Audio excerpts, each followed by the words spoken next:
علامہ اقبال کہتے ہیں میں نے سارا دین پڑھا ہے، سارا قرآن پڑھا ہے، میں نے بنظر غائب جب ساری چیزوں کو دیکھ لیا تو اقبال کہنے لگے میں اس نتیجے پہ پہنچا ہوں کہ مغز قرآن روح ایمان جان دین۔ بھائی اقبال، میں کسی عالم کی بات کرتا تو لوگوں نے شاید رویہ اور اختیار کرنا تھا، وہ لوگ جس پر اکثر مکاتب فکر اعتبار کرتے ہیں۔ اقبال کہنے لگے مغز قرآن روح ایمان جان دین۔ لفظوں پہ غور کریں، مغز یعنی سارے قرآن کا مغز، روح ایمان یعنی ایمان کی روح، اور جان دین یعنی سارے دین کی۔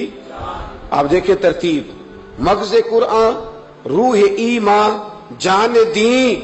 اقبال جلدی بتاؤ وہ کیا ہے؟ تو اقبال کہنے لگے ہست حب رحمت للعالمین، ہست حب رحمت للعالمین، مغز قرآن روح ایمان اور جان دی، ہست حب۔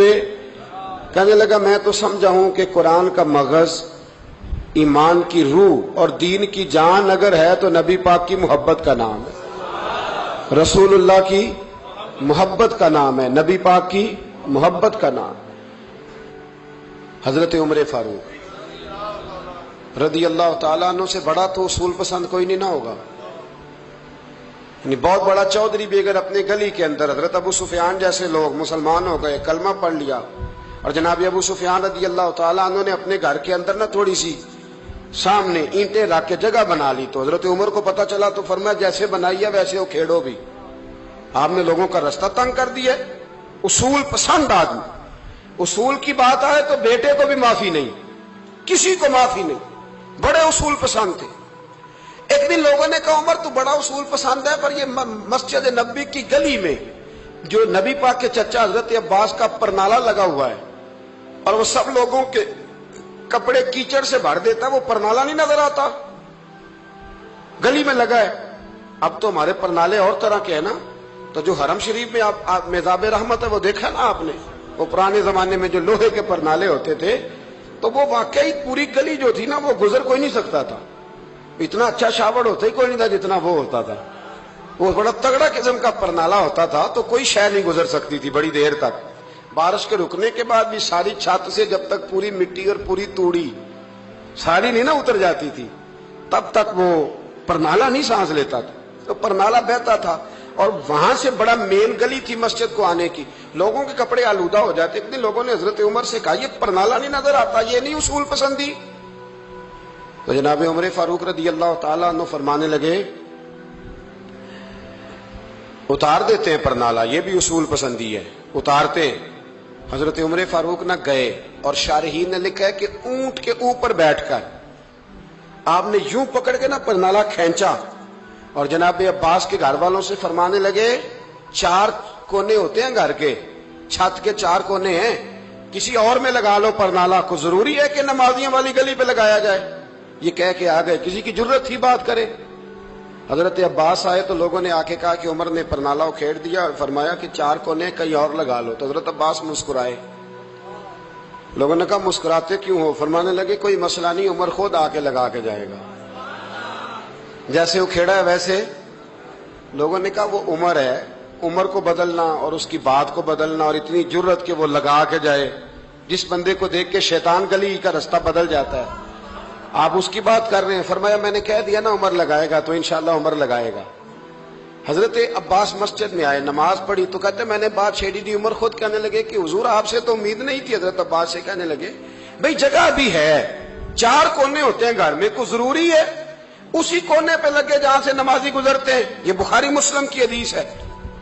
حضرت عباس کہنے لگے عمر 4 کونے ہیں، میرے پاس جگہ بھی ہے پرنالے کی، میں نے بھی کئی دفعہ سوچا تھا وہ کھیڑ دوں، اور میں بھی اسی گلی سے گزرتا ہوں، میرے کپڑوں میں بھی کیچڑ بڑی دفعہ پڑا ہے، پر مجبوری یہ ہے وہ کھیڑ اس لیے نہیں سکتا کہ یہ پرنالہ میرے نبی کریم نے اپنے دستے مبارک سے لگایا تھا۔ فرمایا میں مکان بنا رہا تھا، چھت بنا رہا تھا، تو حضور اچانک آ گئے، اور کئی لوگ گواہ ہیں اس کے، رسول کریم تشریف لائے اور نبی پاک علیہ السلام نے فرمایا لاؤ چچا تھوڑا میں بھی کرتا ہوں، اور پھر میرے نبی کریم صلی اللہ تعالی علیہ وسلم نے اپنے دستے مبارک سے یہ پرنالہ لگایا تھا،